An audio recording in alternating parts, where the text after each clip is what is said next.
3-2, proving lines parallel. Here's your vocab. We've only got one vocab word for this unit. Flow proof. Flow proof are arrows that show the logical connections between statements and reasons are written below the statements. So this is an example down here of a flow proof. So instead of writing a whole bunch of words and giving a whole bunch of reasons, you just simply, you have these boxes, these like yellow colored boxes. You just put your statements in there and you start with your given. You start with your given and you go in the direction of your statement that you're trying to prove. And then you would write your statements, of course, below the boxes here. So let's start off with the given. Angle 4 is congruent to angle 6. All right, that was our given information. We also know that angles 2 and 4 are congruent because they're vertical angles. From there, we can use both of those statements to get to angle 2 is congruent to angle 6 because of the transitive property of congruence, meaning if 4 is congruent to 6 and 4 is congruent to 2, that means 2 is congruent to 6 because they're both congruent to the same angle. And then from there, since we know that these two angles are congruent and 2 and 6 are congruent, we can say that if corresponding angles are congruent, then the lines are parallel. All right. So that's a flow proof right there. You may see those again, so I'd make sure you know them. All right, let's get some of the boring stuff out of the way. This is postulate 3-2, the converse of the corresponding angles postulate.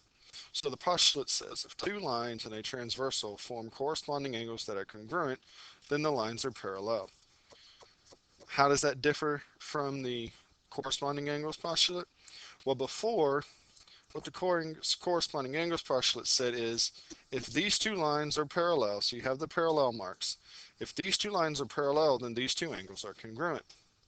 Well, what the converse says is if we don't know if these lines are parallel, but we see that these two lines are, these two angles are congruent, 2 and 6, that tells us then that these two lines are parallel.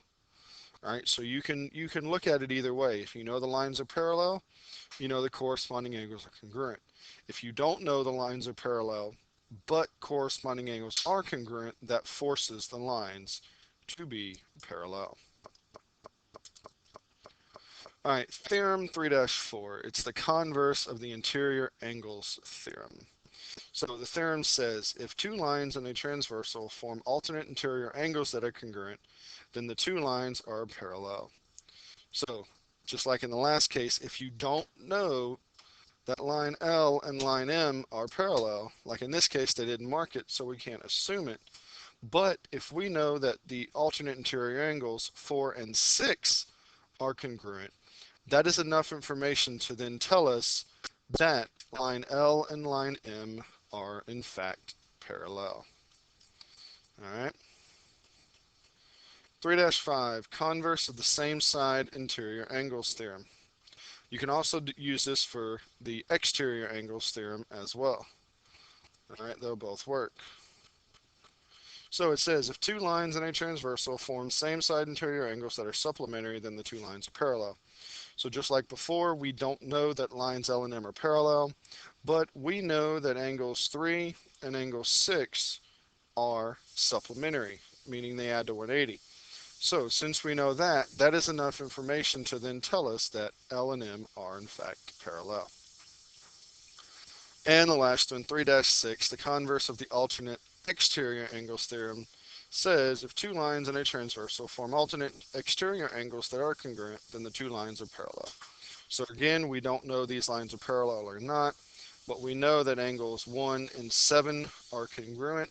Since they're alternate exterior angles and we know they're congruent, that is enough information to therefore prove lines L and M are parallel to each other.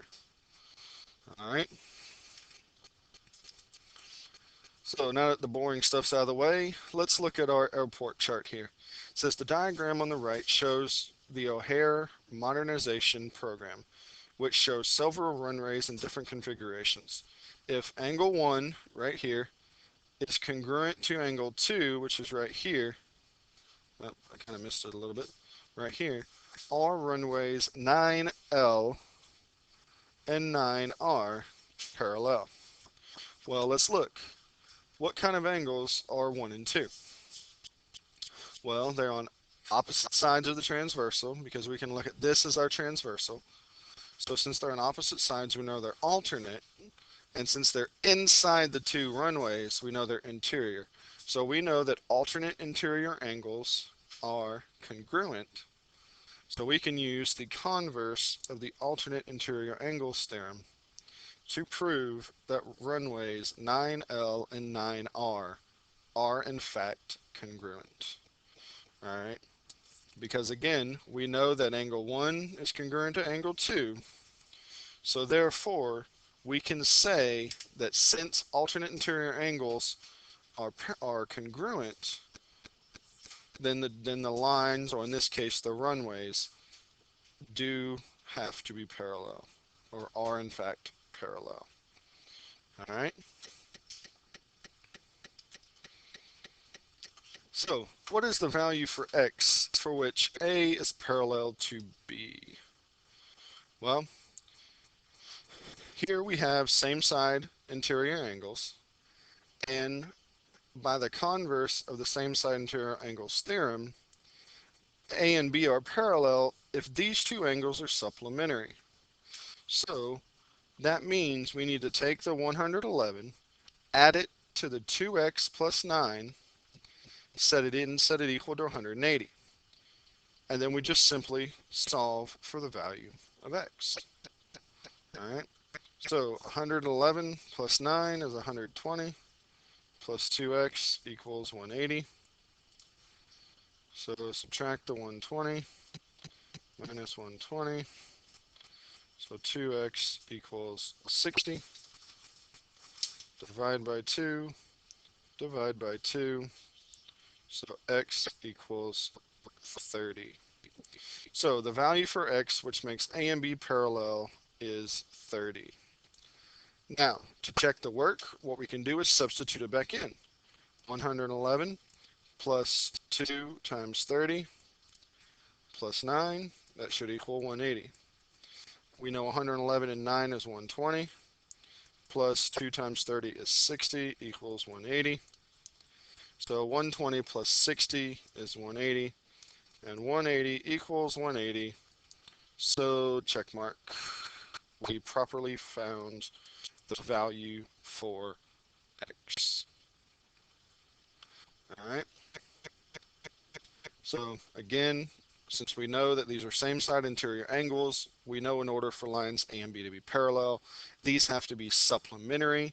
So you simply add them together, set them equal to 180, and then solve for your x value. And then to check your work, plug your x value back into your original equation and solve it down and make sure that both sides equal 180. All right. Let's go to the next page. You try. What is the value for W for which C is parallel to line D? So pause the video and work this out.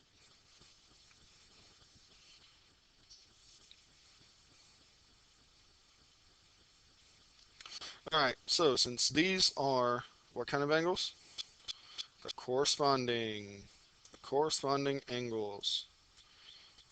So by the converse of the corresponding angles postulate, we know that these need to be congruent in order for these two lines to be parallel. So since we know these two need to be congruent, we're going to set 55 equaled to 3W minus 2. All right, and now we're just going to simply solve for W. We're going to start out by adding 2 to both sides. So 57 equals 3W. Now we're going to divide both sides by 3. So W equals 19. Now, if you want to, now remember to check your work, take the 19 and plug it back in to your original equation. So 55 equals 3 times 19 minus 2. So 55 equals 3 times 19 is 57 minus 2. So 55 equals 55. Check mark. So we correctly found the value for W. It is 19. All right. So again, just to review real quick, in order for C and D to be parallel, we know that these are corresponding angles, and we know they have to be congruent. So we took the measures, set them equal to each other, solved for W. Then we took our W and plugged it back into the original equation that we came up with and solved it down or simplified it down to make sure that one side equals the other side. And since it does, we correctly found the value for W. All right. So here's your ticket in the door. Find the value of x for which L is parallel to M. So first thing you want to do is figure out what types of angles those are, how they're related, and then simply solve for x. All right, make sure you have this ready when you come to class tomorrow. Good luck.